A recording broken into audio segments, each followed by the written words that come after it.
Alright, well, hello everyone and welcome back to GregTech New Horizons. In the last episode, we got started with some GregTech chemistry by fully automating diesel production. And yeah, as you can see right now, the buffers on heavy fuel are full. The mixer is full of diesel and light fuel is also fully processed. Not that our buffers are that big or anything, but you know, it's still a considerable amount, right? And as you just saw me do in that beginning montage, I've gone ahead and upgraded all of our tools here with a nifty little material here called vanadium steel. If you guys recall, we actually have been getting that from some of the dungeon loot, but I didn't actually have enough to make everything. So we did have to make some of our own in the EBF here. And all in all, it's actually a very cheap alloy, vanadium, chrome, and steel dust. The chrome, I think we just have from some dungeon loot, and then the vanadium just comes from vanadium magnetite. This is an ore that spawns in gold veins, and all you have to do is centrifuge the dust for a little bit of that. I made myself a stack, and it's all been blasted. And as you can see, the stats on these tools are not that bad. I also got some cobalt large plates for everything. And actually, instead of smelting cobalt dust directly, which is an 87-second recipe, I instead went the roasted cobalt route, which is 12 seconds for 3 ingots. And if you look, roasted cobalt is just cobaltite dust plus oxygen in the EBF. And the cool part about it is that the oxygen is fully recycled from this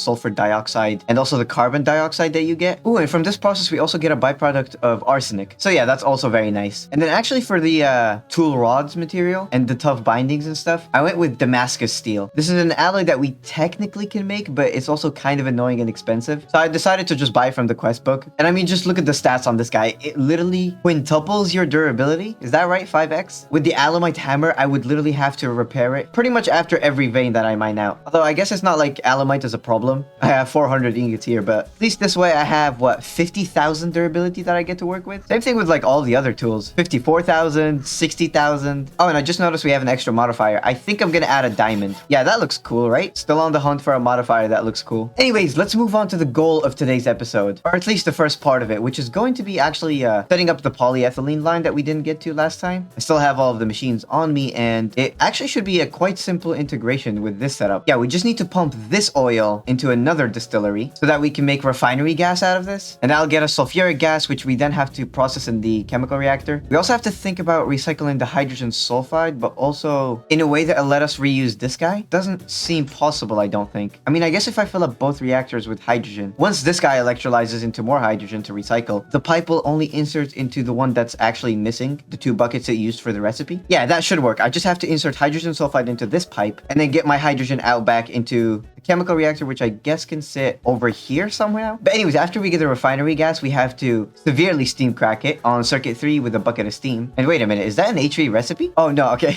I was about to say, no, it's just in the LCR. But yeah, again, this is where this steam line connection here is going to come in really handy. And then after we steam crack the gas, we just have to distill it again, which means I'm still missing an extra distillery. So yeah, let's quickly grab another one here. Let me also grab extra supplies like pipes, cables, conveyors, pumps. And yeah, let me get started on setting this thing up real quick, and then we'll be back.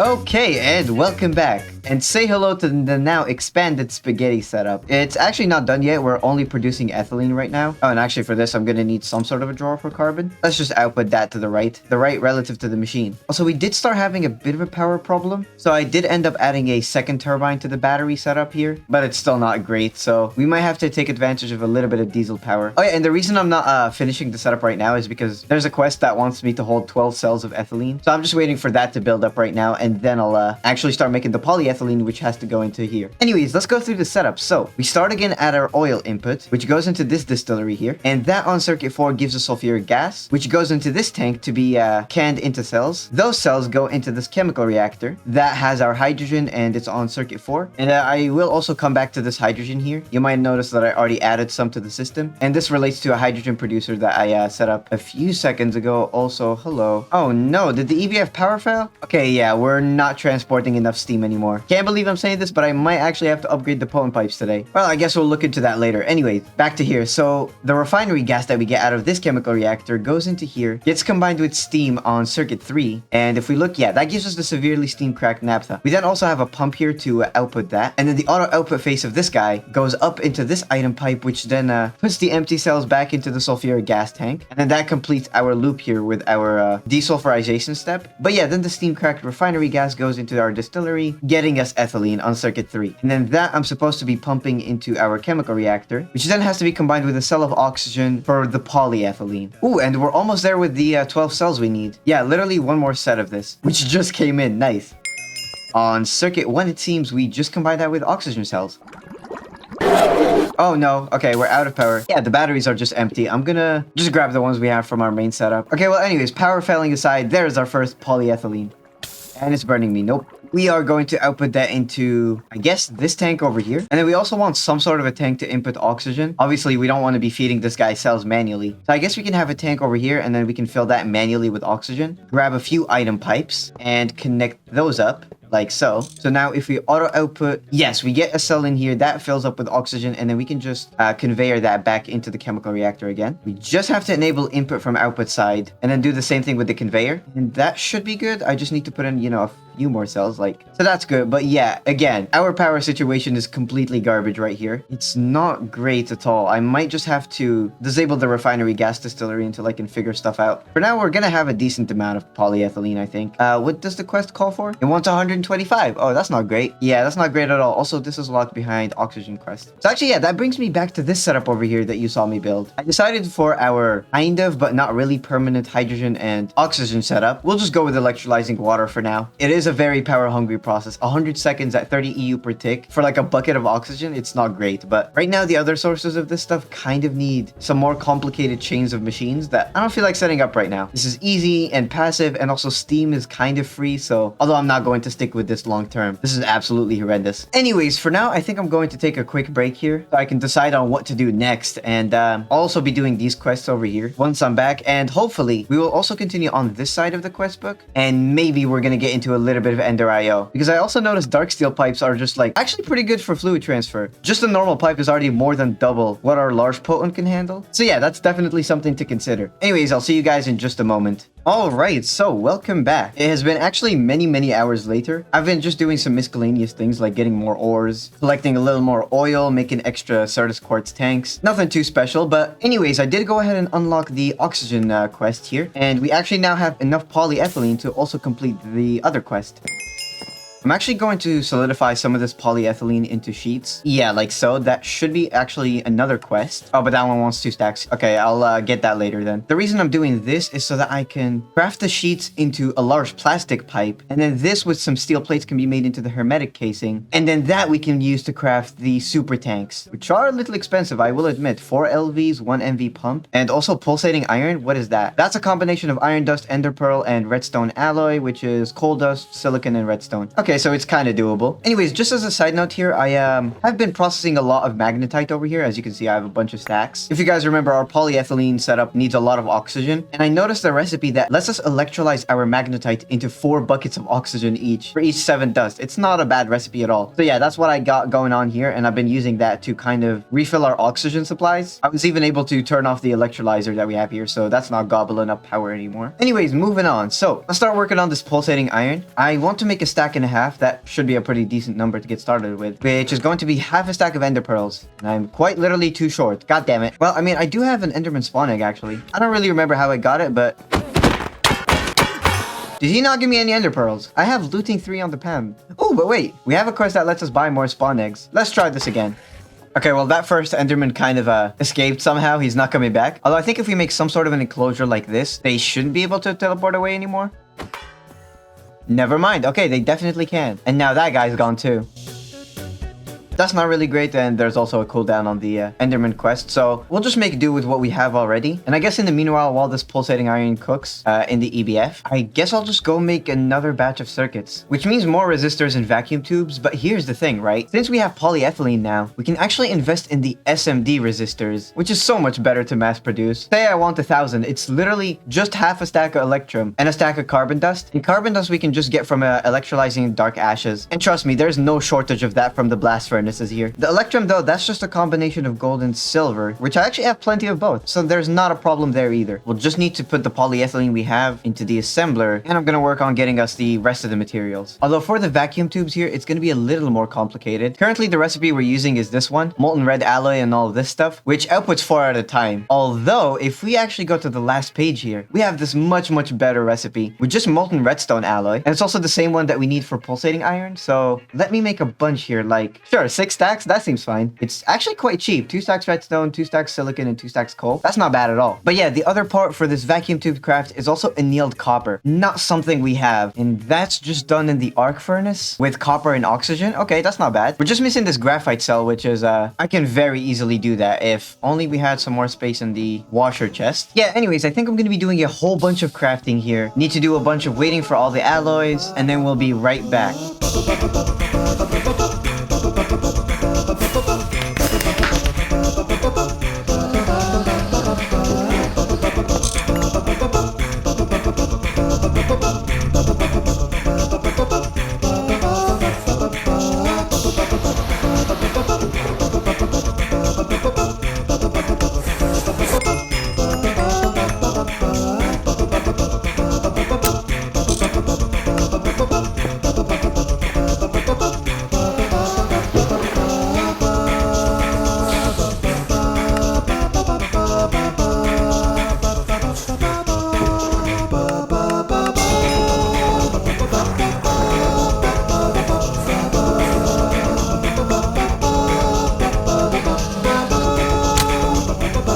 Alright, welcome back. It's actually been 3 whole days since you saw that last clip. I just haven't really felt like recording for a couple days. But we're back now, so let's actually go over what has changed. First of all of the chests are now Christmas themed. That's great. But yeah, as you can see, I've been letting the server run for many hours now. We have all the redstone alloy we'll need. All the pulsating iron has also cooked up. I did void oneing it by accident because I cut off the power supply to the blast furnace. So but anyways, yeah, I've also been making the SMD resistors that we wanted. We have plenty of those now, and I also started cooking up some diamond chests. A very simple craft. Regular chest plus diamond plates. And this has to be done at MV, which is why I was delaying crafting these for a couple episodes. We also now have all of our circuits that we're gonna want. And I think I was also processing a bunch of ores at some point. Oh yeah, that's not really the ore that I was looking for though. I'm not looking for coal.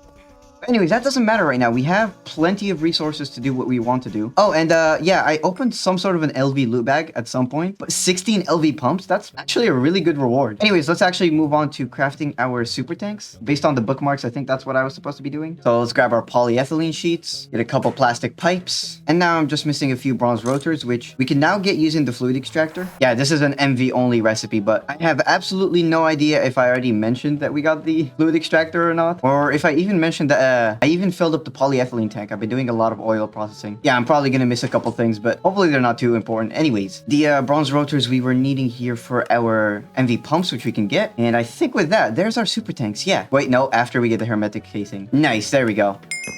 Now that we have this, I want to implement this in a couple areas. First of all, our diesel. I definitely want to be storing as much of this as possible at all times. We'll just have to enable fluid auto output, keep this pipe going. I think I also want to have one for our steam buffer. Although maybe not, this has never actually been the problem. It's just the transportation of it is kind of garbage right now, which we're supposed to fix, but honestly, I think we can do without. At some point, I'll probably switch the EBF to run off of diesel, just with an MV combustion generator and then a transformer. I guess for now, you know what, we'll just save these tanks for later. I think we were actually actually supposed to right now get the dark steel as planned and then also make that into pipes so that we can upgrade our steam setup. But again, as I just said, we're not going to do that. Instead, there's something that I've been meaning to get for quite a while now. I even mentioned it a couple episodes back, I think. But what I'm talking about right here is the unbreakable hammer that can insta-mine stone, which is of course going to be perfect for mining. And it's actually quite a rabbit hole that we're going to have to get into. And while I don't think we can get it this episode, I still want to get started on it at least because it is going to be a massive grind. We have to get started with Thaumcraft. We have to go through the entire Twilight Forest progression. And I think that's pretty much all about we have to do. It sounds simple, but it's going to take a while. I guess let me just start by pinning everything that we're going to need, which there you go. There's probably going to be way more stuff that I'm going to need. I just pinned everything that I can remember right now. So we're going to need like a bunch of unstable ingots, some thaumium, carbonite, which is why we have to go through the Twilight Forest, thermometer, some scribing tools, our first Thaumcraft wand as well, which is locked behind aluminum, but we obviously already have this. Oh, and also impregnated sticks, huh? Oh, never mind. That's not bad. Just some seed oil, just like fluid extractor. That's easy enough. There's also an entire questbook chapter, so I guess we can start here with the wand, which is going to need us to defeat the Naga. Okay, now we are going to want some sort of a weapon to actually kill him. I definitely, while the pan is great, it's not that good. 15 attack damage is not going to get us through the entire Twilight Forest. So instead, I want to look into this thing, the crossbow that the questbook recommends. This crossbow here from Magnalium is already going to be really good. But let's start with what the quest wants. So we'll start off by making our Magnalium, which is just aluminum dust plus magnesium. Just in the alloy smelter, it's a very easy recipe. Now we go back into the old base, and you know, at this point, I should just grab all the Tinker stuff in here. It's getting annoying having to go back and forth, and for now, I'll just place all this garbage in the floor. Anyways, we have a few new stencils we have to make. The fletching, the bowstring, the crossbow limb, and body. And I'm just gonna follow the tool parts that this quest wants, which are these four right here. There we go. And then for the bolts, again, I'll make it exactly like what the quest wants. And now we already have a pretty decent crossbow. Well, actually, not really. This thing is absolutely garbage, but that's why we're skipping straight to the Magnalium. So what are we still missing for that? Okay, we're just missing this quest right here, which wants the LV extruder. I mean, I guess it's cheap enough, but that kind of sucks that I have to craft this machine. Yeah, like, there you go. Okay, now I have to make the casts of these crossbow parts, the shape that we want. Now that that's done, we can switch out the tool parts. We can also upgrade the bowstring that we have to the fiery bowstring. Yeah, it gives more arrow speed, and actually that's about it. Oh, and guess what? There's one more upgrade that we can make to the crossbow body, which is carbon ingots. That's compressing carbon dust. It makes the crossbow a lot faster, although it doesn't have that much durability. So I'm going to make a bunch here, probably like 4 stacks, so that we have lots of repair material. So there's the crossbow. Let's upgrade that. And now we just need a bunch of leaves, which means I'll have to make some shears. So get me one of these guys, make him into the fletching. We now grab the Magnalium tool rod, and this plus some vanadium steel that I've just melted down should have solidified into our bolt, although now I realize it's an MV recipe. So never mind that. Instead, we have to melt down a piece of iron in the smeltery. We are then going to pour that into our tank here, and now we solidify.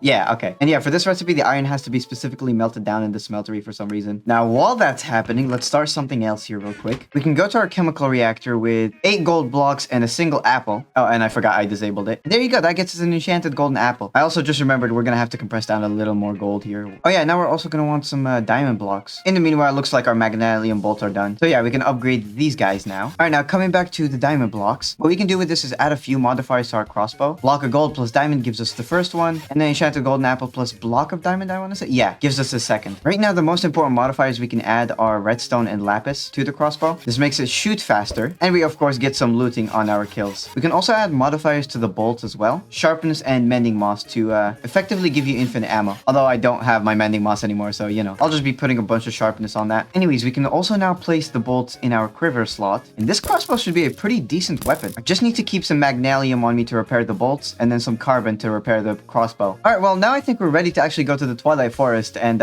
start hunting down some bosses. Although first, let me get just one extra backpack here. This is going to be for all the loot that we're going to get. I'll even grab the mining bags because I know that there's going to be some ores we're going to want to find. Now, I'm sure that you guys have... Excuse me. Okay, perfect test subject. I mean, it wasn't a one-shot, but 2 hits is not that bad. Anyways, as I was saying, I'm sure you guys have already seen the Twilight Forest a billion times. So instead of going through it together, I think I'm just going to condense it down into some sort of a montage. And yeah, once we come back, we'll get into a little bit of Thaumcraft. Yeah, that's the plan at least. We'll see what happens. So I will see you guys in just a moment.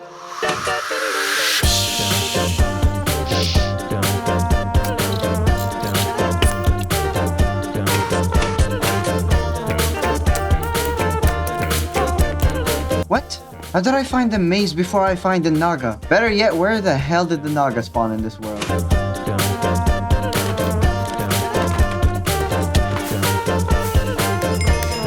Next up, the Lich Tower.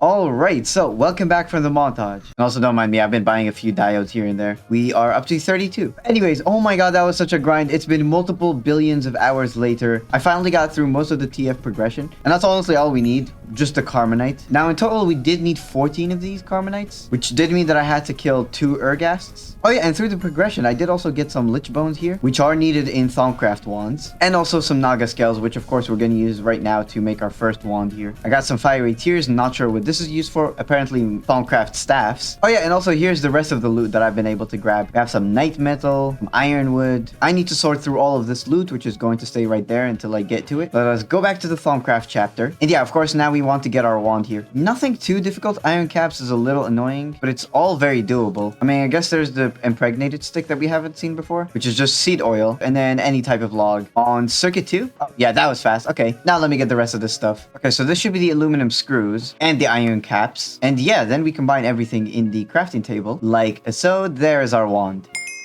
Now, the very first thing we want is the Thaumanomicon, which you just get by right-clicking a bookshelf with the wand. Although, for whatever reason, it spawns as dungeon loot. And I already have one, so... Alright, let's see. Warp warnings. I don't care. What's next? Okay, so this quest right here, which is gonna need all these shards. Okay. But also looking ahead, I'm gonna need a diamond lens, which is just a diamond plate in the lathe, and that's gonna take a full minute. So let me get that going right now. Oh, I might even make 2 more so that we can also get the goggles of revealing whenever that's unlocked. It needs another 2 thermometers. Yeah, that's definitely a good idea. Anyways, now what I need to do is go do a little bit of mining in the Twilight Forest, which I was supposed to do earlier, but kind of forgot. So let me just not forget my Ophinix. This thing is so nice. It's just free infinite cobblestone, which is really useful when you're just like scaffolding or even just in mining whenever you need to plug up those annoying gravel holes. Yeah, I don't really see many people using this, but I really like it. Oh, and you know, actually, while I'm here, I just remembered about 2 important things that happened in the montage that I should definitely explain a little more. First of all, we got the Nature's Compass. It's not an expensive craft at all, and I use this to locate dark forests, which is where the Ergast Tower spawns. Although for some reason now it's not working. That's fun. It was working earlier, I swear. But the other thing that happened is in the overworld, we actually got some maintenance problems in the EBF, which has led it to be permanently turned off until I can come and fix it, of course, which I was supposed to do when I got back for the montage, but I kind of forgot. I guess we'll show that off in a little bit. But anyways, let's see. I should already have all the veins we'll need. Yeah, Terra and Air, Perdicio and Ordo, Aqua and Ignis, all in close proximity, so I'm gonna mine a little bit of those. And of course, the veins spawned in a weird location. Oh well, I'll make it work.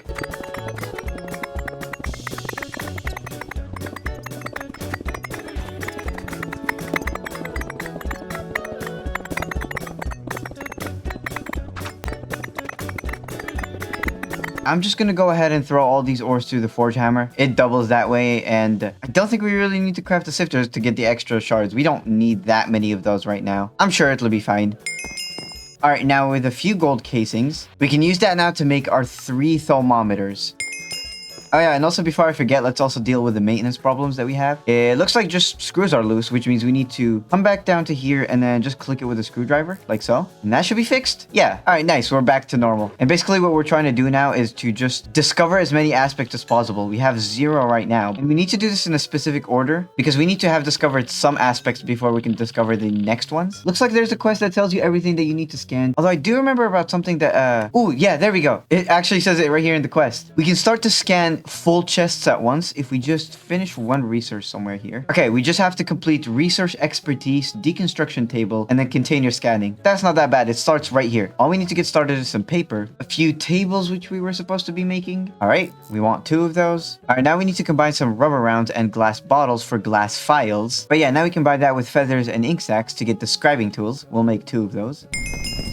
And now we need to find somewhere to actually set up everything. I am going to need access to some water for this setup. So I guess for now the Thaumcraft stuff can go instead of this right here. Yeah, I'll put the Thaumcraft cauldron here. And then we can have the crafting table and research table here, which is just made like so. And now let's see. Okay, so because we have paper in our inventory, we can grab our research note. We put that into the research table. And with our scribing tools, now we have to do this little mini game. It is a little bit complicated to explain, but all you need to know is that we just need to combine these different nodes together with the aspect that it's made of. So because ordo is made out of instrumentum, or wait, no, I think it's the opposite. Instrumentum has ordo in it. You can connect them together, and then we just have to figure out some sort of connections to every aspect you see here, which then completes the research, and then you can move on to the next thing. Yeah, I hope that explanation made a little bit of sense. Let's try it with cognitio here. So if we look, that is just a combination of ignis and spiritus. And spiritus, okay, we don't know what aspects that's made of, although we do know death actually, so maybe that could help because death is made out of perditio, which we do have. Okay, let's see how we can connect those two together to the ordo that we have over here, or maybe with the ignis it would be easier because then we can connect it to potentia, and potentia has ordo in it already. Yeah, so you can see the ordo node connects to potentia, and then that connects to fire, which also connects to cognitio, so that's connected. Let's try and do the same now for sensus, which is just air. And if we check the uses for air, that is, oh, motus, yeah, because that also has ordo in it. Okay, yeah, there's your motus, and then the air, so that's connected. Now we just need one more aspect here. So let me try and scan a bunch of things here until I can get it, hopefully. Okay, yeah, scanning GT machines here is definitely the way to go. Look at how many aspects you get off of that. Oh, and I guess I completely forgot to mention, but the stuff that you scan is what determines how many aspects you have over here. And as you can see, because GregTech machines have a lot of ordo, we have 256 of that now. And also 200 instrumentum. So yeah, that's great. But also, look at that. I unlocked the last thing that we need here, which is apparently lux. Let's see what that is. Air and ignis. I guess I could do another ignis and potentia. Nice, there we go. This gets us a discovery. So you right click, and now we can move on to the next thing, the deconstruction table. Okay, and I'm missing two more things. More scanning is required. Aha, okay, I've gotten the two aspects we were missing. Oh, and because we have research expertise now, when you hover over some sort of an aspect, it shows you what it's made of. So yeah, we don't have to go hunting in JEI for that. It's a little bit easier. Now, because I have so much instrumentum and ordo, I should probably try and find ways to kind of use those two to connect to everything. So like for aurum, I can use precontatio, connect that with potentia, and then this we can connect to ordo, and then branch out to everything else. For sensus, I think actually we can go air, motus, instrumentum, and then last ordo. We can also connect to fames with vacuos, and then another air right there. Oh, okay, and then greed connects to fame, so we can do the same thing for that. Another vacuos, another motus, and another ordo. Oh yeah, and air. Nice, that wasn't the most efficient research, but if it works, it works. Okay, and now we get to the good one, the container scanning. Looks like there's nothing new here. I just have to do the research, which is actually easy enough because we can already start out with spamming a bunch of ordo and instrumentum. And then for perditio, I guess we can go vacuos, air, and motus again, so that we can connect that up with our ordo. There we go. All right, let's try this out now, I guess. I'm gonna go to every chest that we have and just scan it. Oh, look at how many research points we're getting. Oh my goodness, the block stress gave us so much. I'm interested now, how many research points do we have? Oh, yep, that's good. 700 metallum, 500 ordo and instrumentum, 600 fabrico. And then also there's so many new ones that we unlocked. Yeah, so now research should never be a problem again. But yeah, our next step here is going to get another table and right click it with a wand. To, of course, get the arcane work table. And we want to do the same thing for our cauldron. And right now, the only thing we care about out of these two is to be able to make thaumium and magical wood, where the thaumium, of course, comes into play. We don't have the research for that, but I'll go get it in just a second. But it looks like thaumium is just iron with precontatio, and precontatio, it looks like we can get one-to-one with great wood. Although, of course, we do get a little bit of arbor there, which is not great. Because, of course, spilling can cause flux, and flux will make your base turn purple. Thankfully, we have some tech to combat against that, which I'm definitely going to use. It goes something like this. If we go with forged micro blocks and we make some really small ones, yeah, the plank strips, we can then place it around the cauldron in a very specific way, blocking up every single block. Something like this, and this should never cause any flux to spill. I am realizing I'm going to need a heat source for this, which, you know, not great since our base is made out of wood and all. So actually, we'll move this to a different location. Oh, and thankfully, the quest provides us with another flint and steel and netherrack, so heating up the crucible should be easy. We put in the water. Again, we do our little micro block trick. Something like this, I'm honestly not too sure. Anyways, let's try now to throw in 4 pieces of logs. My magnet was off. And there's no way to tell what's actually in there unless we throw in the iron. And I forgot to do the research. That's great. Okay, now let's try this again. So 4 great wood and then 1 iron. Nice, we got a thaumium. The two that I already had before was probably from some dungeons. Anyways, let me try and throw in like half of that. That actually worked. Nice. Oh no. Micro blocks and micro blocks. Okay, I think we're fine now. Let's throw in the rest of this stuff. Okay, there we go. And that's... Nope. Don't. Nope. Don't. Matter of fact, I'm gonna break you and void it immediately. You saw nothing. But yeah, with that, our checklist here has shrunk a lot. All we need to do is plate up the thaumiums. And I already have the great wood and silver wood. Carbonite we have, the bookshelves we have. So now there's just dealing with these aspects, which are not the same ones that you get from scanning. We have to actually charge the wand somehow. Right now we have 0 and everything. And I do have a method on how we're gonna do that, but that is going to have to wait until tomorrow for me. I am tired. We're gonna take a break here, come back later, and hopefully by then we'll be able to finish out this project. So yeah, see you guys in just a moment. Alright, so welcome back again, and it is time for us to move on to the next stuff. Oh yeah, we have to start charging the wand up with these aspects, so we can actually craft our magical wood. And we're gonna go ahead and do that with primal shrooms, because it's cool and awesome and great, and much easier than the default way, which is just running around the world and then finding nodes that you can drain, but I don't like doing that, that's too much walking. And we're gonna need 2 things for this. First of all, some V-shrooms, which I can definitely buy from the quest book, like so. Then we need to get these aspects in the crucible, 4 per decio, which I guess can come from stone dust, and then 2 messes, so I guess just any crops. Oh yeah, but first we're gonna want to actually do all the researches. Okay, I found it. So it's in the Thaumic basis chapter, we need to go through Thaumic nature. Okay, there we go. Next thing we want is Aurelia, which is forbidden knowledge that is going to give us some warp, which is not great, but it should be fine. Okay, so there's that. And now, oh yeah, there's our primal shrooms. Nice, there we go. And there goes my skin again. All right, now we should be able to get our V-shrooms here. So 4 stone dust, and then a single barley should give us the V-shrooms. Yes, there we go. Okay, and the quest here wants us to get 4, which will give us another 4 V-shrooms. Yeah, that's good.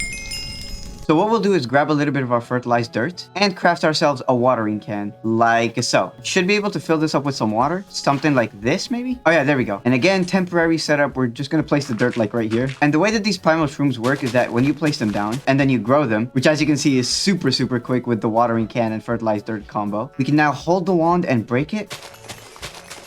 And look at that, we're gaining charge in the wand. And that's the gist of it. We just have to do this many times. Looks like right now our capacity is maxed out at 25. So we're almost there with every aspect. Oh, yep, there we go. And yeah, now we can go to the crafting table, put our wand in. And I think I already have all the ingredients on me. Oh, I forgot to bring the thaumium plates. Okay, now I can get some magical wood. Except not, because I forgot the research. Okay, so to get the research for the magical wood, we're missing this research, which is missing the research for the runic matrix, which is missing the research for the arcane limbic. And that's going to be 2 researches. Nitor and Alumentum. That's not great. I think I have to do these 4 researches. Then we come back to Artifice and the runic matrix should reveal itself, and then I can do the other 2 researches for the magical wood. So yeah, let me just do that real quick. I might as well even do the goggles of revealing research. Why not? So yeah, there's that.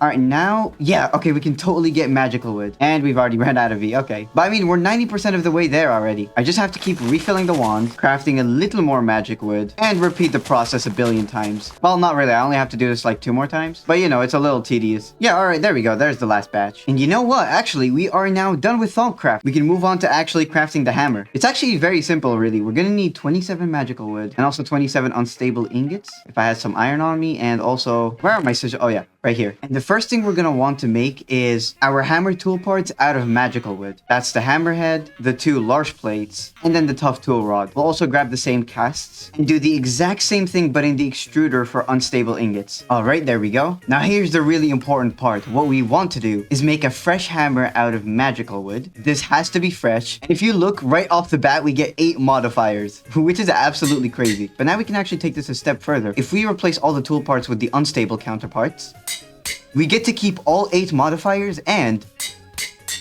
because the tool is fully made of unstable ingots, look at that, it is completely unbreakable.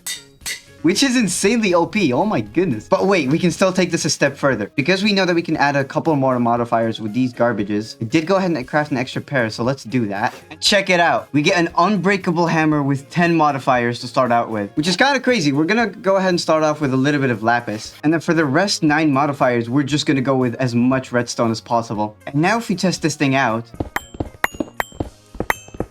Okay, well, I kind of expected it to be an insta-mine, but I might just need 1 more modifier for that. But that's completely fine because I know the perfect place to farm modifiers. Yeah, this is not going to take long at all. I also don't really care about all this terracotta, so I might just start voiding it all.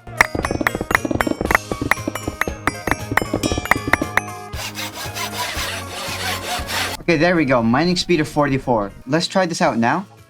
Okay, never mind. I still need one more modifier, I guess. Which is fine. I should be able to get that pretty easily. It's another 15,000 XP. But I think actually I'm going to save that for later. I need to wrap up the episode soon here. I think we're running a bit long. But just before I do that, I want to quickly take care of something here.